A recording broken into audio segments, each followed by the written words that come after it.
जिन्होंने साम्राज्य को बदला, जिन्होंने भारत के इतिहास को बदला, लेकिन कभी भी इन तीनों लड़ाइयों में से पानीपत कभी युद्ध का कारण नहीं रहा। पानीपत में लड़ाइयां हुई, जैसे मान लो आप किसी के घर में जाके आप लड़ाई कर रहे हो, लेकिन वो प्रत्यक्ष रूप से कारण नहीं है उस युद्ध का। बस वही बात हुई कि पानीपत में लड़ाइयां हुई, लेकिन कभी भी जो पानीपत है वो युद्ध का कारण नहीं रहा। बाहर से जो लोग हैं वह आकर यहाँ पर लड़ते रहे। तो अब देखो बच्चों, क्यों कहा जाता है कि आखिर क्या कारण है कि साम्राज्य प्रकंपी जो लड़ाई है वे पानीपत में होती हैं? तो इसके कई भौगोलिक और सामरिक महत्व के कारक हैं।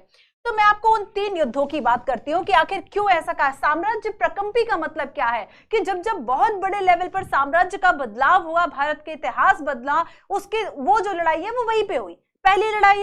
पहली लड़ाई की जब हमने बात की थी कि आपका दिल्ली सल्तनत जो चला आ रहा था इतने समय से, दिल्ली सल्तनत का जो है वह अब अंत हो गया, और अब इसके बाद जो मुगल वंश की स्थापना हो गई, बाबर आ गया। 1526 इब्राहिम लोदी वंश का अंतिम जो शासक था इब्राहिम लोदी और बाबर के बीच में युद्ध हुआ। बाबर युद्ध जीता 1526 में, और यहां से मुगल वंश की स्थापना हुई, पहला युद्ध।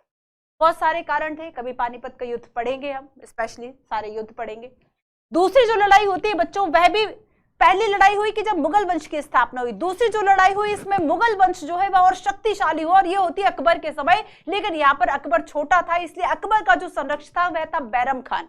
और हेमू यानी आप देखेंगे हेमंत विक्रमादित्य का नाम मिलता है, जिसको कि अंतिम दिल्ली का एक अंतिम हिंदू शासक कहा जाता है, वह था हेमू।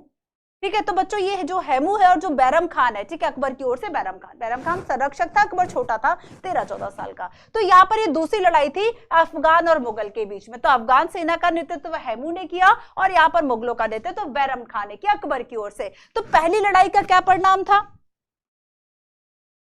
इसका जो रिजल्ट आया, ये रिजल्ट था मुगल वंश की स्थापना।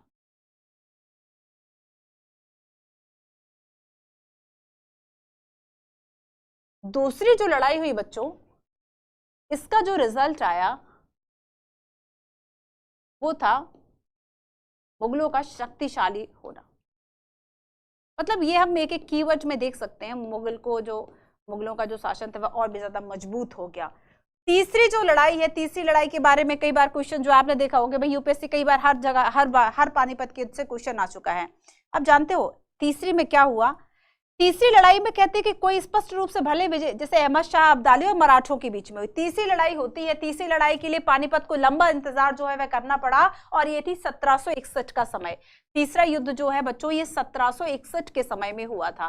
पहली लड़ाई तो हो गई 1526 में, फिर दूसरी लड़ाई जो है 1556 में ही हो गई, ज्यादा समय नहीं लगा, 36, 46, 56। ठीक है, तो यहाँ पर जो ये लड़ाई है ये जल्दी ही हो गई। तो लेकिन यहाँ पर इन 2 लड़ाइयों के बाद तीसरी लड़ाई के लिए जो पानीपत है उसने लंबा इंतजार किया, और 1761 में अब जब अहमद शाह अब्दाली और मराठों के बीच में होगा, तो यहाँ पर दिल्ली के लिए सभी लड़ते रहे कि दिल्ली पर जिसका नियंत्रण है उसका भारत पर नियंत्रण है एक तरह से।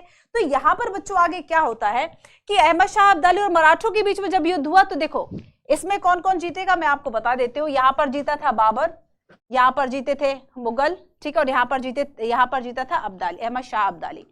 ठीक है, तो यहाँ पर देखो मराठे हार गए, मराठे जो है यहाँ पर ये हार जाते हैं।